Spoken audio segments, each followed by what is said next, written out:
Hi friends, மாயா சீனு சீரியலை பற்றி தான் நம்ம இந்த வீடியோக்குள்ளே போகிறோம். வாங்க நம்ம வீடியோக்குள்ளே போகலாம். ரகுராம் கிட்ட வந்து ஜானகி எல்லா உண்மையும் சொல்லியிருந்தாங்க. கார்த்தி உயிரோட தாங்க இருக்கிறான், அதனால தான் மாயா வந்து அங்கே போய் வேலை பார்த்தா அப்படின்னு உண்மையை சொல்லவும் இது கேட்டதுமே ரகுராம் வந்து கோபத்தோட நேராக புவனேஸ்வரோட வீட்டுக்கு போகிறாங்க. அங்கே போனதுமே புவனேஸ்வரிட்ட கேட்குறாங்க, உண்மையை சொல்லு, கார்த்தி உயிரோட தானே இருக்கிறான் அப்படின்னு சொல்லும் போது, என்ன ரகுன் இந்த மாதிரிலாம் பேசிகிட்டு இருக்கிறா, அங்கே பார் அப்படிங்கிறாங்க. பார்த்தோம்னா அதாவது கார்த்தியோட கதை முடிஞ்சு 30 நாள் ஆச்சு அப்படின்னு சொல்லிக்கிட்டு அவங்களுக்குள்ள பரிகார பூஜையெல்லாம் நடந்துட்டு இருக்குது. அப்போ கார்த்தியோட ஃபோட்டோவை வச்சு அவங்க பரிகார பூஜை பண்ணிட்டு இருக்கிறாங்க. பாத்தியா, என் மருமகனுக்காக நான் இதெல்லாம் பண்ணிட்டு இருக்கிறேன், நீ என்னன்னா கார்த்தி உயிரோட இருக்கானான்னு சொல்லிட்டு கேட்டுட்டு இருக்கிறியே அப்படின்னு புவனேஸ்வரி வந்து ரொம்பவே அழுது ஆர்ப்பாட்டம் பண்ணி நடிச்சுக்கிட்டு இருக்கிறாங்க. அப்போ ரகுராம் சொல்றாங்க, நீ சொல்றதெல்லாம் நம்புற மாதிரிக்கு தெரியல, ஆனால் வந்து கண்டிப்பாக வந்து கார்த்தி உயிரோட தான் இருக்கிறான் அப்படிங்கிறத மட்டும் மாயா கண்டுபிடிச்சு சொல்லிட்டாக்கி அதுக்கப்புறமா நான் என்ன பண்ணுவேன்னு எனக்கு தெரியாது அப்படின்னு ரகுராம் வந்து கோபத்தோட புவனேஸ்வரிட்ட சொல்லிட்டு வந்துருந்தாங்க. அப்போ மகாலிங்க கூட இருக்கவும் புவனேஸ்வரி கேட்குறாங்க, என்னது ரகு இப்படிலாம் பேசுகிறத பார்த்தாக்கி ஜானகி மாயாவையும் வந்து அவன் ஏற்றுக்கிடுவான் போலுக்கு மன்னிச்சு அப்படிங்கும்போது அது நடக்க நான் விட மாட்டேன் அப்படின்னு புவனேஸ்வரி சொல்லிட்டு இருக்கிறாங்க.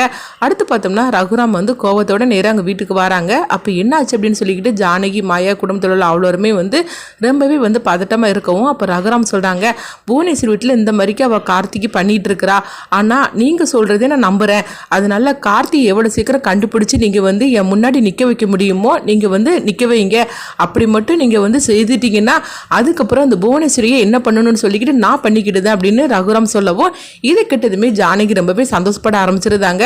மாயா, உங்கள் பெரியப்பா உன்னை நம்ப ஆரம்பிச்சிட்டாரு, இது ஒன்று போகிறோம், நீ எவ்வளோ சீக்கிரம் கார்த்தியை கண்டுபிடிக்க முடியுமோ அவ்வளோ சீக்கிரம் கண்டுபிடி அப்படிங்கவும் அப்போ சிவாவும் மணியும் சொல்கிறாங்க, அண்ணனே இப்படி ஒரு முடிவுக்கு வந்ததுக்கு அப்புறமா மாயா நீ வந்து கார்த்தி எவ்வளோ சீக்கிரம் கண்டுபிடிக்க முடியுமோ கண்டுபிடி, உனக்கு அதுக்குள்ளே ஏதாவது உதவி வேணும்னா எங்ககிட்ட கேளு, நாங்கள் உனக்காக நாங்கள் உதவி பண்ணுறோம் அப்படிங்கவும் மாயா ரொம்பவே சந்தோஷப்படுதாங்க. அடுத்து சீனு வீட்டுக்கு வரவும் பத்மா வந்து இந்த விஷயத்த சொல்கிறாங்க, மாயா இப்படி ஹோட்டலில் போய் வேலை பார்த்துட்டு இருக்கிறா அப்படிங்கவும் எதுக்காக வேலைக்கு போனா அப்படின்னு சீனு கேட்கும் போது அப்போ நடந்த விஷயத்த சொல்கிறாங்க.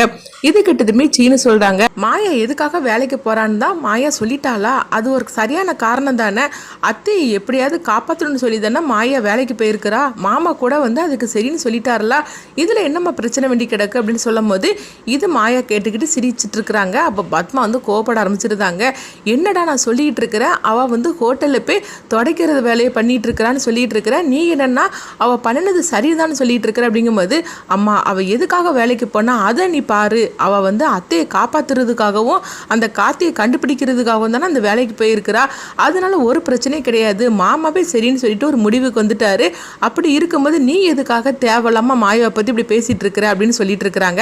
அடுத்து பார்த்தோம்னா பத்மா வந்து நினைக்கிறாங்க, இவன் போகிற போக்கே சரியில்லை, இப்படியே போயிட்டு இருந்தாம்னா அப்புறம் மாயாவை அவன் ஏற்றுக்கிற மாதிரிக்கு ஆயிரும் அப்படின்னு சொல்லிட்டு சாருக்கிட்ட வந்து சொல்கிறாங்க, இங்கே பாரு சாரு, நீ கூடிய சீக்கிரமே வந்து சீனுவும் அவன் கைக்குள்ளே போட்டுக்கிடணும் அப்படிங்கிறாங்க, அதுக்கு இப்போ நான் என்னத்தை பண்ணுறதுக்கு அப்படிங்கும் போது அவங்க ஒரு ஐடியா கொடுக்குறாங்க.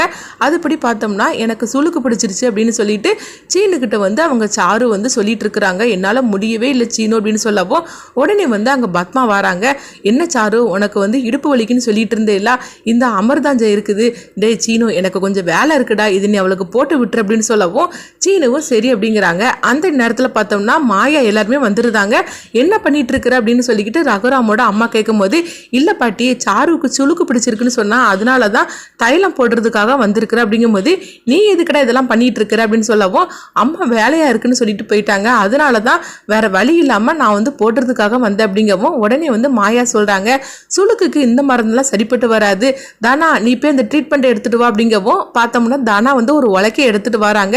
இதை பார்த்ததுமே சாரு அதிர்ச்சி அடைகிறாங்க, ஐயோ இவ என்ன நம்மளுக்கு வழியே இல்லாமல் நம்ம சீனுவை எப்படியாவது வந்து லவ் பண்ண ஆரம்பிக்கணும்னு சொல்லிக்கிட்டு இந்த மாதிரிக்கு ஒரு திட்டத்தை போட்டோம்னா இவன் என் இடுப்பெலும்பு உடைக்கிறதுக்காக வந்து இப்போ வந்து உலக்கை எடுத்துட்டு வந்திருக்காள் அப்படின்னு சொல்லிக்கிட்டு சாரு அதிர்ச்சி அடைகிறாங்க. அப்போ சீனு கேட்குறாங்க, அப்போ இடுப்பு வலிக்கு இந்த உலக்கையை வச்சு தடவுனாதான் சரியாகுமான்னு கேட்கும்போது, ஆமாம் இந்த உலக்கை தான் சரியான ட்ரீட்மெண்ட் அப்படின்னு சொல்லிட்டு தானா இதை பிடி அப்படின்னு சொல்லிக்கிட்டு மாயா சொல்லவும் உடனே தானாவும் உலக்கையை பிடிச்சிட்டு இருக்கிறாங்க.